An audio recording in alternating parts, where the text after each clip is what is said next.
મનપાની food વિભાગની ટીમોએ શહેરના જુદા જુદા વિસ્તારોમાં કુલ 138 સ્થળોએ દરોડા પાડ્યા હતા. દરોડા બાદ ખાણીપીણીના વેપારીમાં ફફડાટનો માહોલ સર્જાયો છે. દરોડા દરમિયાન તપાસ ટીમે ઘણી રેસ્ટોરન્ટ અને લારી ગલ્લાઓમાં ખાદ્ય પદાર્થની ગુણવત્તા, સ્વચ્છતા અને લાયસન્સ સંબંધિત ખામીઓ શોધી કાઢી હતી. કાર્યવાહી દરમિયાન 75 એકમોને નોટિસ ફટકારવામાં આવી હતી. ઉલ્લંઘન કરનારા વેપારીઓ પાસેથી સ્થળ પર જ કુલ ₹52,300નો દંડ વસૂલવામાં આવ્યો છે.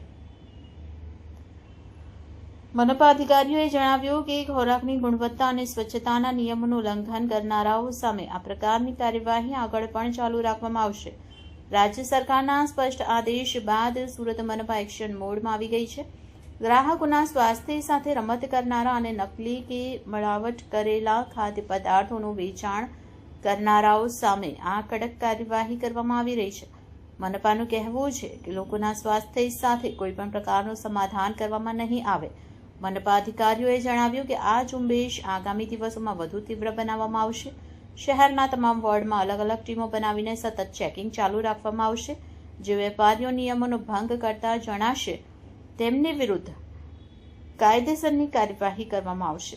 સ્થાનિક લોકોનો પ્રતિભાવ નાગરિકોએ મનપાના આ પગલાંનું સ્વાગત કર્યું છે. લોકોએ જણાવ્યું છે કે આવી કાર્યવાહીથી રેસ્ટોરન્ટ અને લારી ગલ્લાઓમાં સ્વચ્છતા અને ગુણવત્તા જળવાઈ રહેશે, જે ગ્રાહકો માટે ફાયદાકારક સાબિત થશે.